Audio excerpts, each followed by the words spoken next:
करो बखान। ऊंटारी बातां आकाशवाणी उदयपुर, बीकानेर, बांसवाड़ा, सूरतगढ़, डूंगरपुर और माउंट आबू से प्रत्येक माह के दूसरे चौथे शुक्रवार को शाम 5:30 से 6 बजे तक आप सुनेंगे ऊँटों पर विशेषज्ञों की राय और जानकारी। ऊंटारी बातां के इस भाग के प्रायोजक हैं राष्ट्रीय उष्ट अनुसंधान केंद्र बीकानेर। ऊंटारी बाता कार्यक्रम सुननाराने मारा घणा न घणा राम राम। राम राम सा, राम राम, रामी राम सा। देखो भाई कैया हो? घर परिवार, ढोल डांगर, खेत खलिहान सब चोखा है नी? होनो ही चाहिए। कहवे है कि उपचारू बचा भी बेहतर है। पण कई बार आपा पशुपालक लोग आपने पशुआ के बीमार होने पर महंगो इलाज को करा पावानी। और गांव के ही किसी पशु इलाज करा लेवा जिन्हें सही जानकारी हुआ ही कोनी, और आपा ने पशुआ ने नुकसान उठावनो पड़े। तो भाई कई इसी समस्यावां ना चाहता भी आ जावे और आपा परेशान हो जावा, जिया कि पशुआ ने बुखार आवनो है नी, पशुआ में कब्ज की समस्या, पशुआ में फोड़ा हो जावना, चोट लाग जावनी और पशुआ में रक्त स्राव हो जावनो। हाँ, इसी कई सारी समस्या सु पशुपालका ने जूझनो पड़े। तो भाई पहला तो आपने प्राथमिक उपचार करनो आवनो चाहिए और पछे डॉक्टर खनी ले जावनो चाहिए। हाँ, लापरवाही बरती और दुर्घटना घटी तो केवल रो मतलब ओई है कि रोजमर्रा री समस्या मासु आपने जूझनो ही पड़े। हाँ, तो ऊंटारी बाता कार्यक्रम में भी आपा रोज एक नई समस्या सु जूझा। हाँ, तो भाई आज आपा इसी ही मोटी समस्या सु दो चार हुआला। आज रो विषय है ऊंटों के पाचन तंत्र की बीमारियां और उनका इलाज। डॉक्टर राकेश रंजन, प्रधान वैज्ञानिक, NRCC बीकानेर, आज आपारे सवालारो जवाब देसी। हाँ, तो देखो सा डॉक्टर राकेश रंजन साहब स्टूडियो में पधार गया है। डॉक्टर साहब राम राम। डॉक्टर साहब राम राम मंदाकिनी जी, राम राम। राम राम डॉक्टर साहब, बहुत बहुत स्वागत है डॉक्टर साहब आप रो। धन्यवाद। क्या हो डॉक्टर साहब? धन्यवाद, मैं बहुत अच्छा हूँ और आशा करता हूँ कि किसान भाई भी अपने पशु डंगरों के साथ सभी कुशल से होंगे। हाँ, बिल्कुल बिल्कुल साहब, बिल्कुल आप सही सोचो हो कि माँ लोग और किसान भाई बहन सब लोग बहुत चोखा है सा जी। देखो अब मौसम तो बदले है और मौसम रे सागे सागे बहुत सारी समस्या तो आपने जूझनो ही पड़े डॉक्टर साहब।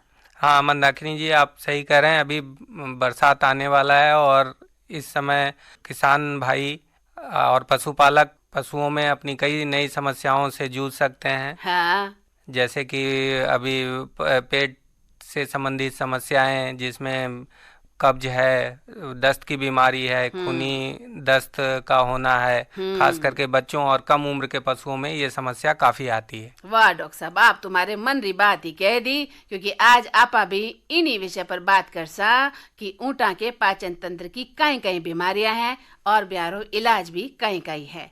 तो भाई डॉक्टर साहब देखो, भोजन तो आपने जीवन में कत्तो महत्व रखे आपा जाना ही। हाँ, क्यों डॉक्टर साहब? हाँ मंदाकिनी बहन, आपने बिल्कुल सही कहा। और अन्य पशुओं के भांति ऊँटों में भी ये चारे का प्रबंधन और उसके भोजन की व्यवस्था, हरे चारे की व्यवस्था, ये काफ़ी महत्वपूर्ण स्थान रखती है, जिससे कि उनका स्वास्थ्य उत्तम बना रहे। बिल्कुल साहब, बिल्कुल। तो देखो डॉक्टर साहब की भोजन और पाचन तंत्र एक दूसरे से जुड़ोड़ा है जी। यानी यकृत, अग्न्याशय और पित्ताशय पाचन तंत्र में शामिल हुए हैं। क्यों डॉक्टर साहब? बिल्कुल सही। तो भाई पाचन तंत्र में एक आहार नाल और सहयोगी ग्रंथियां हुए हैं, तो पाचन तंत्र रो स्वस्थ रहनो होनो बहुत जरूरी है ताकि भोजन सही ढंगू पच सके। तो डॉक्टर साहब सवाल ओ है कि ऊँटा के पाचन क्षमता के बारे में माँ लोगों ने बताओ कि ऊँटा की पाचन क्षमता अन्य पालतू पशुओं या मवेशियों जैसी ही हुए या भिन्न हुए है? मंदाकिनी बहन, ऊँटों की पाचन क्षमता अन्य पालतू पशुओं जैसे कि गाय, भैंस या बकरी की तुलना में बेहतर होता है। गाय, भैंस और बकरी के पेट में 4 भाग होते हैं, जबकि ऊँट के पेट में 3 भाग ही होते हैं। अच्छा। ऊंट के पेट में कुछ खास प्रकार के जीवाणु या प्रोटोजोआ होते हैं जो उनके पाचन क्रिया में सहायता प्रदान करते हैं। वे भोजन में उपलब्ध पौष्टिक तत्वों जैसे कि कार्बोहाइड्रेट, प्रोटीन, वसा, फाइबर आदि को विघटित कर उन्हें सुपाच्य बनाने का काम करते हैं। ऊँटों में भोजन में उपलब्ध फाइबर या सेलुलोज के पाचन की क्षमता दूसरे मवेशी जैसे कि गाय भैंस की तुलना में ज़्यादा होती है। ये फाइबर आमतौर पे पशु पचा नहीं पाते, पर ये ऊँट आसानी से इन्हें पचा लेता है। आम भाषा में कहें तो गाय भैंस एवं बकरी की तुलना में मोटे चारे या रफेज को पचाने की क्षमता ऊँटों में दूसरे पशुओं से ज़्यादा है। अपने इन्हीं अद्भुत शारीरिक क्षमताओं के कारण वो कम से कम पानी में अपना काम चला लेते हैं। वैज्ञानिक शरीर में जल के उपयोग की कुशलता को वाटर टर्नओवर रेट में मापते हैं, जिसका मान कम होने पर पशु के जल उपयोग की क्षमता को बेहतर माना जाता है। जहां ऊँटों का वाटर टर्नओवर रेशियो 36 से 76 मिलीमीटर प्रति किलोग्राम शारीरिक भार प्रतिदिन होता है, वहीं यह गायों में इसका माप करीब करीब दुगना और भैंसों में करीब करीब ये तिगुना होता है। अच्छा। इस प्रकार हम कह सकते हैं कि ऊँटों की पाचन क्षमता एवं जल उपयोग की क्षमता दोनों दूसरे पालतू पशुओं की तुलना में बेहतर होता है। जी वाह डॉक्टर साहब, वाह, बहुत ही महत्वपूर्ण जानकारी आप दीनी कि ऊँटा को जो पाचन तंत्र है वो बहुत ही मजबूत हुए है। क्यों डॉक्टर साहब? हाँ मंदाकिनी बहन, देखो साहब, डॉक्टर साहब, आज काले मिनखा में तो पेट संबंधी कई बीमारियां देखने में आवे है। क्यों? तो सवाल वो है कि ऊँटा में भी पाचन संबंधी कौन कौन सी समस्या है जिकी आवे है, या यूं कहवा डॉक्टर साहब कि ऊँटा में पेट संबंधी कौन कौन सी प्रमुख बीमारियां हुए है? ऊँटों में पेट से संबंधित मुख्य बीमारियों में अपच, जिसे इंडाइजेशन भी कहा जाता है, कब्ज या इम्पेक्शन की समस्या, अफरा की समस्या या पेट फूलने की समस्या, कोलिक या पेट दर्द, और पतला दस्त होना या दस्त में खून आना, और कभी कभी रेक्टम का प्रोलैप्स, ये सभी बीमारियां प्रमुख हैं। इनमें कई बीमारियां तो कभी कभी गंभीर रूप ले लेती हैं और यदि समय रहते उनका इलाज नहीं हो पाता तो बीमार पशु की मौत भी हो सकती है। खासकर बच्चों में होने वाली खूनी दस्त की बीमारी ये काफ़ी गंभीर होती है, और इस बीमारी से ग्रस्त बच्चे ये पानी की कमी या अन्य टॉक्सिन्स के कारण कभी कभी उनकी मृत्यु भी हो सकती है। हाँ।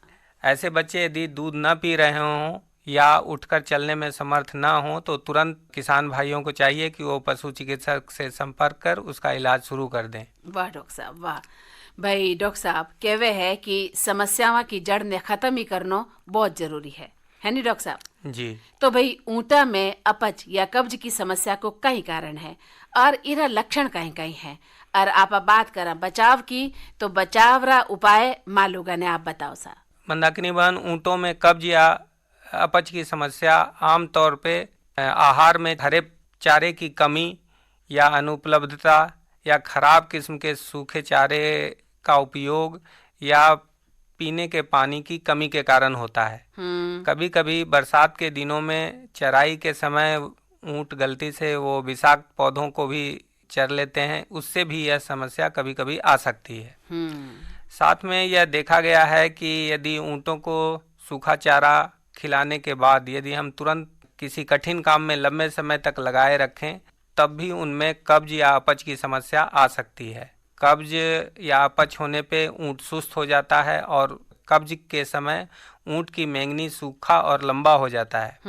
मल त्यागते समय भी उसे ज़्यादा जोर लगाना पड़ता, और अपच की समस्या होने पर तो मल काफ़ी बदबूदार हो जाता है और ऊँट मल त्यागते समय गैस भी पास करता है। तो ये सारी मुख्य लक्षण हैं जो ऊँटों में कब्ज या अपच की समस्या आने पे दिखाई देते हैं। तो भाई इन लक्षण सु आपा, इन कारण सु आपा किया बच सका डॉक्टर साहब? बचाव रा उपाय कई है? किसान भाइयों को चाहिए कि ऊँटों में चारे की समुचित व्यवस्था करें, खास करके यदि संभव हो तो हरे चारे का प्रयोग अवश्य करें, और कभी भी बीमारी या कब्ज की समस्या आ जाए तो तुरंत नज़दीक के पशु चिकित्सक की सलाह से इलाज शुरू कर दें। यदि कोई पशु चिकित्सक उपलब्ध नहीं है तो किसान भाई सूखे हुए काचरी, जो आमतौर से किसान भाइयों के पास उपलब्ध होता है, उसका चूरा बनाकर 200 ग्राम चूरे को अजवाइन के चूरे 100 ग्राम के साथ मिलाकर पानी या छाछ में मिलाकर पशु को दे सकते हैं। इसके अलावा यदि कब्ज की समस्या हो तो सरसों का तेल 1 से 1.5 लीटर पिलाएं और साथ में मैग्नीशियम सल्फेट 200 ग्राम तथा नौसादर का पाउडर, जिसे अमोनियम क्लोराइड कहते हैं, करीब 15 ग्राम भी साथ में दे सकते हैं। यदि पेट में ज़्यादा गैस बन रही हो तो 1 लीटर उसे सिरका भी पिला सकते हैं, या ब्लोटोसिल नाम की दवा 100 से 200 ml, जो 1 या 2 बोतल अलग अलग पैकिंग में आएगी, वो किसान भाई मुंह से पिला सकते हैं। कब्ज होने पर कुछ किसान भाई ऐसा देखा गया है कि वो आज अमलतास के पौधे, उसकी छाल का चूरा 75 से 100 ग्राम छाल के चूरे को 1 लीटर पानी में उबालकर और उसे ठंडा करके पिलाते हैं। इससे भी कुछ फायदा उन्हें हो सकता है। अमलतास की जी की पत्तियां हुए या जड़ हुए? अमलतास की छाल छाल का चूरा, छाल का जो सूखे चूरा हुए है, छाल का बिना चूरा। उबाल पानो है। जी जी। साथ ही किसान भाई इस बात का भी ध्यान रखें कि पेट की समस्या यदि बार बार आ रही है तो पशु की मैंगनी का सूक्ष्मदर्शी द्वारा जांच नज़दीक के पशु चिकित्सालय में कराएं, ताकि यदि पेट में कोई कीड़ा हो तो उसका पता लग सके। और यदि पेट में कीड़ा है तो फेनबेंडाजोल नाम की दवा, जो एक कृमिनाशक दवा है, उसे साल में 2 बार पिलाना चाहिए। कभी कभी ऐसा भी देखा गया है कि ऊंट बालू या सैंड खा लेता है, जिसके कारण कब्ज जैसी समस्या शुरू हो जाती है और साथ में पेट दर्द भी होता है। ऐसे में किसान भाई सरसों या अलसी का तेल 1 से 2 लीटर पिला सकते हैं और साथ में 50 से 100 ग्राम नमक भी खिलाएं। इससे ये समस्या कम हो जाएगी। तो डॉक्टर साहब, आप बहुत ही महत्वपूर्ण जानकारी दी कि भाई ऊँटा में अपच या कब्ज की समस्या हो जावे तो आपा कहीं कहीं बचाव रा साधन कर सका। हाँ, तो डॉक्टर साहब और भी सवाल में पूछा ला। पहला एक गीतड़ो सुनोखो लाग्यो, क्यों डॉक्टर साहब? हाँ मंदाकिनी बहन, काफी अच्छा गीत था ये। हाँ, तो भाई देखो, अबे रुक करा फेरू सवाल खनी। जी जी। तो देखो डॉक्टर साहब, आपा बात कर रहे हैं अपचरी, आपा बात कर रहे हैं कब्जरी। तो डॉक्टर साहब, ऊँटा में कब्ज रे सागे सागे दस्त और डायरिया री समस्या भी आम है। तो दस्त या डायरिया होने रो कई कारण है और इसु बचाव और उपचार रो साधन कहीं कहीं है, आप माने बतलाओ। मंदाकिनी बहन, ऊँटों में पतला दस्त या डायरिया की समस्या ज्यादातर टोडरियों या बच्चों में देखने को मिलती है।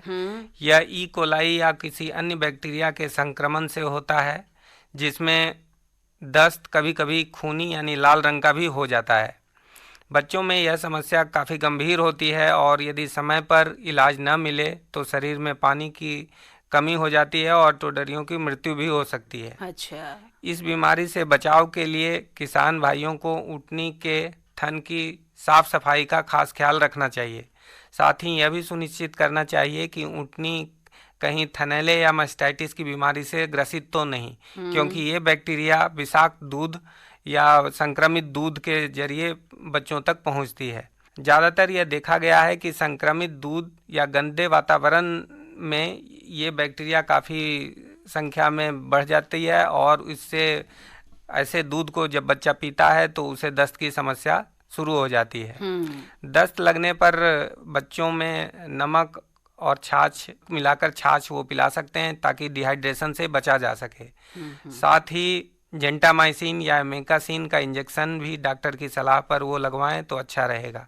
यदि डिहाइड्रेशन ज़्यादा हो, बच्चा सुस्त व कमज़ोर नज़र आ रहा हो, उठने में समर्थ नहीं हो, तो तुरंत डॉक्टर की सलाह लें और उसे पानी का बोतल नस के द्वारा वो लगवाएं तो अच्छा रहेगा और उसका इस समस्या का समाधान जल्दी निकल आएगा।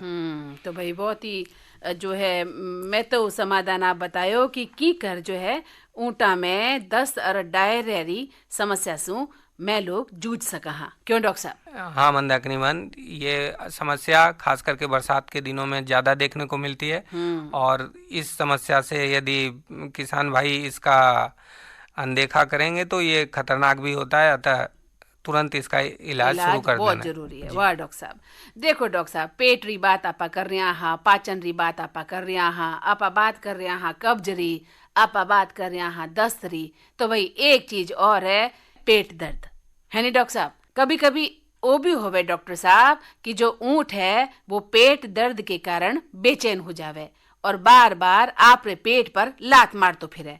तो ऐसी स्थिति में ऊंट पालक भाई बहन कहीं करे डॉक्टर साहब, क्योंकि वह तो घबरा जावे और ऊंट लगातार पेट में दर्द के कारण जो है परेशान हो जावे और पेट पर लात मारतो फिरे।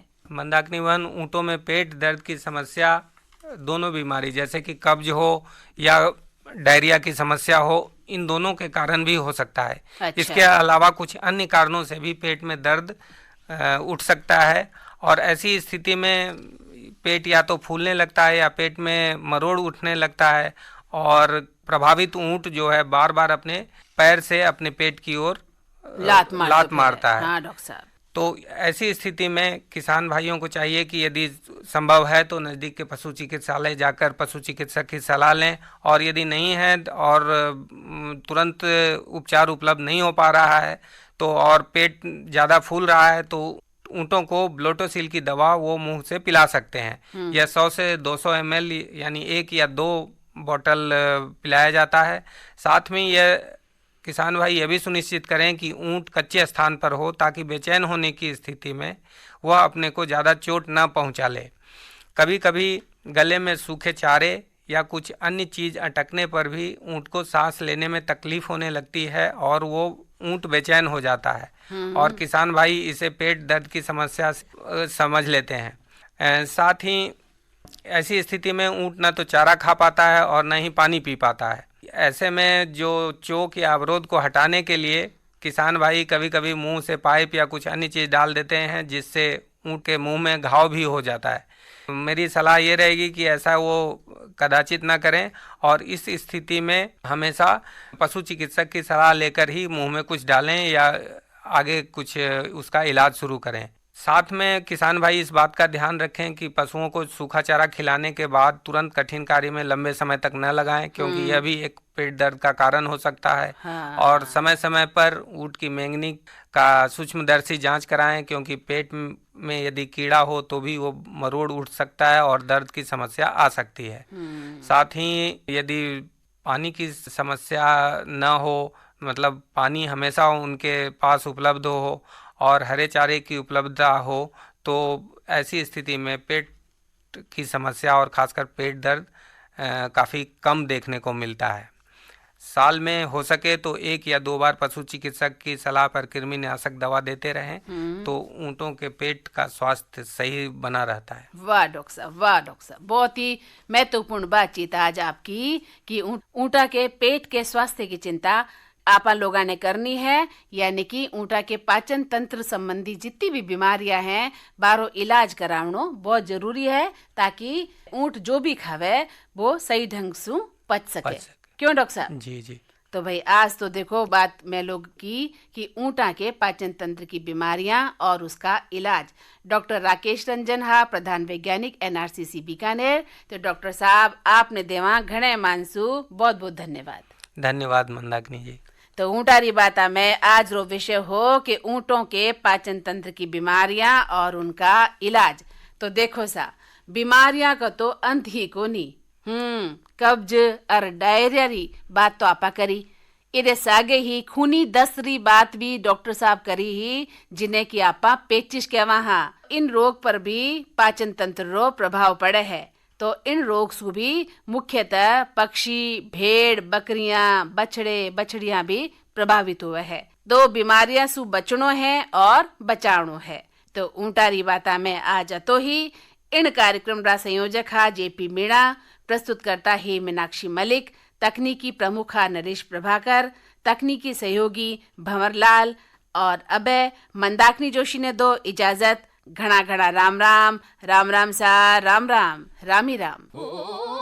थार थिर को ऊँटा जी गुणकारी गुणारी खान, ऊँटा जी ए हो दोरारी शान, कराला आज मैं थार ऊंटारी बातां आकाशवाणी उदयपुर, बीकानेर, बांसवाड़ा, सूरतगढ़, डूंगरपुर और माउंट आबू से प्रत्येक माह के दूसरे चौथे शुक्रवार को शाम 5:30 से 6 बजे तक आप सुनेंगे ऊँटों पर विशेषज्ञों की राय और जानकारी। ऊंटारी बातां के इस भाग के प्रायोजक राष्ट्रीय उष्ट अनुसंधान केंद्र बीकानेर।